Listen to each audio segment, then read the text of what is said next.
I was driving, or attempting to drive, home recently from work. It takes about 3.5 hours now to get up Gulf Boulevard,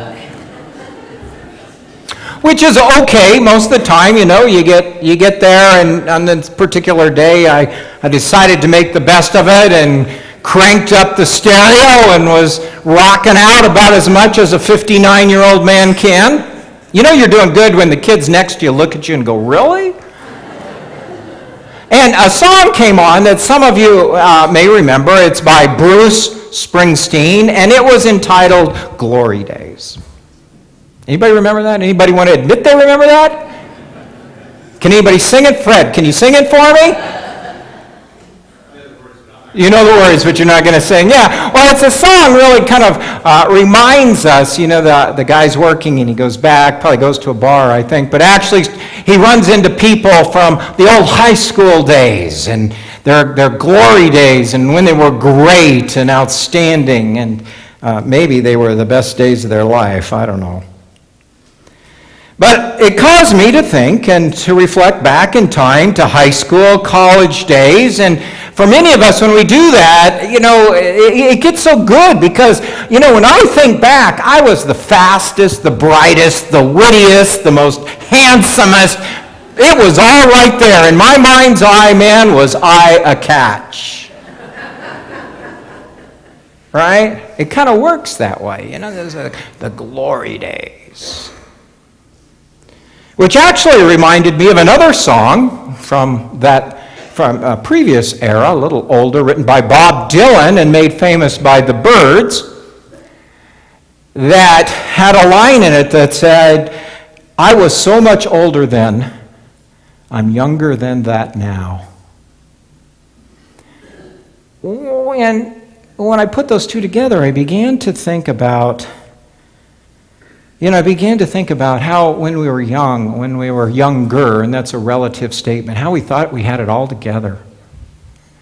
You know, you want the answers, you look at the problems to the world, just ask me, and I can fix them because I know what everybody should be doing. I'm bold. And of course, those of us who grew up in the 60s, early 70s, and that whole protest movement, we were going to bring the kingdom down, and we were going to make it really something, right? And then something happened. Something changed. You know? We went from being indispensable, invincible, irreplaceable, mover, shakers, and trendsetters to grown-ups. Right? The reality was we all had to get jobs, we had to raise families, and instead of moving the world, we moved our families across the country. And we began to realize that things weren't so easy, they weren't so simplistic, they weren't so smooth. We didn't merely grow up, it seemed like reality set in. And then we had to decide if we adjusted or we carried on, if we stood up or we gave up and gave in.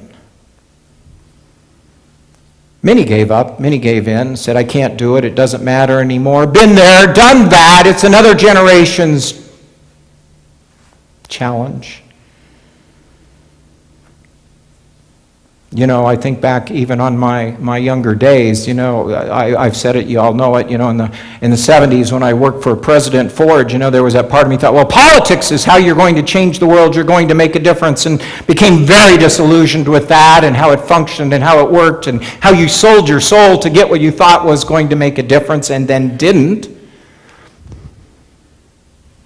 You know, worked for a while idealistically with the poor in Appalachia, poor in Washington State, and then eventually believed that it all came together in the church, that somehow the church was going to do it. The church was going to make a difference. The church is where the action was, the dream, the vision, the hope, and that too can fade.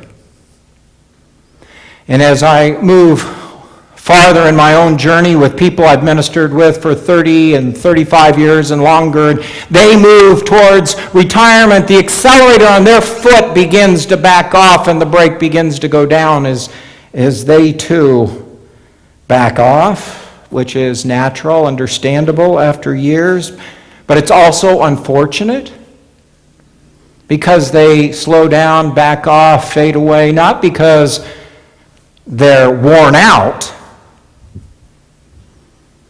but because they've been worn down. You know, that glimmering, indefatigable idealism of their younger days has grown tarnished by the struggles and battles of life. You know, it is amazing how that can happen, how it can fade. You know, I was reading just this morning of a colleague in the state of Washington, in a small town in the state of Washington, who's been undergoing vandalism from someone in the culture, and most recently their sign out front, somebody scratched out Christ and put United Church of Lies.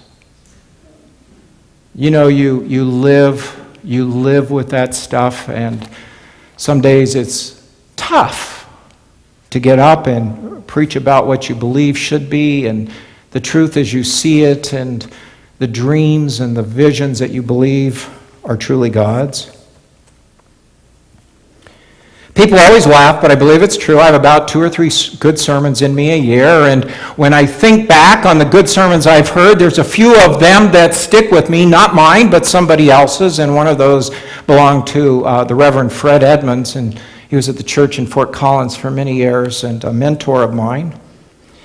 And I heard him preach a sermon similar, and I have to admit that I've pulled some of my thoughts from what I recall was the basic core of that message. And he talked about the ideal versus the real Jesus. And he talked about the early message of Christ and the later message of Christ, and how the visions at the beginning and the power and the enthusiasm at the beginning, at the end, there's this exhausted, tired, still one with fortitude kind of Jesus, but it has taken a toll. Early on, he spoke with such high hopes and dreams and visions. It was as if the whole world would be converted and change. But as the opposition arises, the confrontations continue, the skepticism grows and lines up behind him. The vision holds, but it becomes very tempered, even wavers at time. You know, in the Garden of Gethsemane, he says, "Oh God, if there's a way around this." And eventually he says, "Well, not my will, but thy will be done." But there is that moment of hesitation. And when you read that text and you see that story, you realize the wear and tear that it takes on one to hold up the dream and the vision when there are so many people so willing, so ready, so anxious to tear it down. It is the challenge of the ideal confronting what we believe, what we've been told, what we've been fooled into thinking is the real, the way it must be, it has to be, it's always been. And it can be crushing. Yet where would we be in our lives without those people who are impervious dreamers? Impervious dreamers who, in the wake and in the face of social insanity that swirls around to us, still cling and dare to raise up for the rest of us to see the spark of invincible youth that breeds hope in us all, that thinks we can overcome, that nothing is impossible, that we can do it. We're the wisest, smartest, fastest person in all creation. It's the message we need these days. It is the message perhaps the church is most called to share, as we are so inundated by naysayers and negative prophets, pictures and messages constantly pounding us that lead us down the pathway of surrender rather than hope. You know, I was listening. I've always had an interest in presidential elections and politics, so I listen to this stuff. There's got to be better ways to spend my time. But I listen to it because it just kind of gives you a feel for the general public and what's playing and working out there. And I recognize that the oppositional party always has to criticize the people in power. I mean, that's how democracy works. I mean, to get elected, you have to kind of do that. But what caught my attention as I listened to some of this was that It's not the voices that were speaking were not saying, well, this is wrong and we could fix it, or this is a situation that we could make better. It was a message of, we are in dire straits. I mean, I was so depressed when I was done. And yet, here's the catch when I stepped back and thought about it more. Though the country was in dire states, those people who were governors, their states were great. And I'm thinking, how can that be? I mean, how can everything be wrong and yet you're doing so good? Doesn't make sense. But you see, the voices that dominate and the messages that play to us that we so frequently hear move beyond realism, what's realistic, what's going on, the facts and the figures. They move to fear. They move beyond realism to fear. And fear never got humanity anywhere. Nobody thinks good and nobody acts correctly when you act out of fear. The flight or fight kind of mentality. And in the end, this is what makes Jesus' message so profoundly powerful, I think. Not that the kingdom came by the time his life ended, but that his life ending could not stop the power of his message of hope. You could kill him, but it did not take away what he stood for, what he dreamed for, what God gave him to share with us.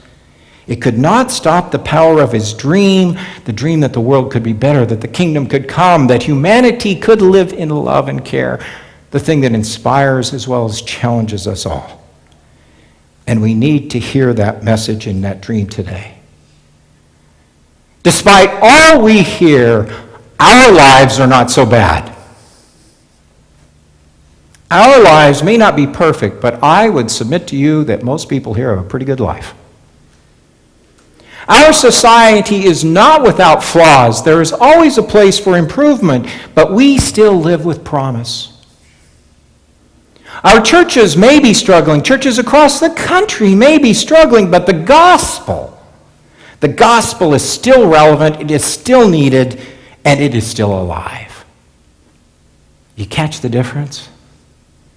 Where we get swamped into one, and yet the other is still there to give us promise and hope. We just need to reach back. We just need to dig in. We need to go back to our youth when we believed, and we dreamed, and we dared, and we took risks. The radical spirit of our youth that believed we were smart enough, fast enough, nimble enough, and indefatigable enough to get the job done. It was Steve Jobs in his very famous and inspiring commencement speech at that prestigious university, Stanford University, who told the graduating class of Stanford just to remember two things as they grew older and went into the work world. He said, stay hungry and stay foolish. Stay hungry and stay foolish. Everybody will tell you it can't be done. Everybody will tell you you're ridiculous. Stay foolish. And I recall the words of a book I recently read. It's not a book I'd recommend. Somebody, I don't read about zombies and vampires and apocalyptic stuff. It's all in vogue these days, but somebody said, you got to read this. And then I watched a couple shows on FX of The Strain. So I went back and suffered through 3 volumes of that book. Anyway, as I got one quote out of it. One quote. 1,200 pages. I got one quote. I'm going to share it with you. Because as the world is coming to an end and nuclear stuff is blown up all over and this fallen angel is going to rule the world, and there's this very small group of people still standing up to challenge it, which is the good theme. The quote is, "It is not faith that distinguishes those who make a difference, but doubt." Let me go back. It is not faith that distinguishes those who make a difference, but doubt in their ability to overcome it. Isn't that powerful? That was almost worth 1,200 pages right there. But doubt in their ability to overcome it. Wow. Well, in preparation for today's throwback theme, I drugged my daughter Kelly and made her go up into the attic of our house, and we were going to dig through things. This is my high school letterman's sweater. That stands for sincerely great. No, it's Scottsbluff, Nebraska. We were Bearcats, see? Fight for dear old Scottsbluff, dear old Scottsbluff High. Anyway, we found a number of things up there, none of which really mean that much to me. I don't even know why we saved them, although today I'm kind of glad I did. But what does come from that a time long ago that I do love and actually sits in my office is a trophy. It's this trophy. You know, I played tennis in high school and in college, and I got this trophy my sophomore year. But, and you may think, what did you win? I didn't win anything. I mean, it's not that I won a tournament, it's not that I won this big match. It has nothing to do with that. It is a trophy that was received at the end of my sophomore year when two of us were elected by our teammates to be team captains. And I keep it there because it reminds me the value of what it means to be a part of a team and to work for the team, and not the winning of a team, but the ability to hold together, to work through tough times, to overcome, to realize that victory as a team does not depend on one person today, but maybe the other person today and me tomorrow, and that, you know, we can ride in a van, 10 of us guys with equipment everywhere, and stink and be sweaty and all that kind of stuff, and sometimes lose and sometimes win, and at the end of the season, no matter what happened, know that we're going to get up and next year do it all again. It's not about winning, it's about that dream, it's about that common purpose, it's about holding together, it's about believing that what you are doing at this point in time is significant and matters. It is about a shared goal. And it reminds me of that every day. Sometimes I succeed, sometimes I fail, but the challenge is there. And I think it's that image and that message that we need today, because as a church, as believers, our game is not done. Our season's not over. For any of us, I don't care how old we grow, our season isn't over till we draw our last breath. It's not over as long as we stay together, believe, cling to the ideals and motives that unite and build that we had so profoundly when we were young. For despite everything, at the end of his ministry, Jesus still believed. Even hanging on the cross, you ever catch this on his words? He said, "Forgive them, for they don't know what they're doing." You get it? They think they're doing what's realistic, what's right. They don't know. Forgive them. He was okay. And then he also said, "Be not afraid, for I have overcome the world."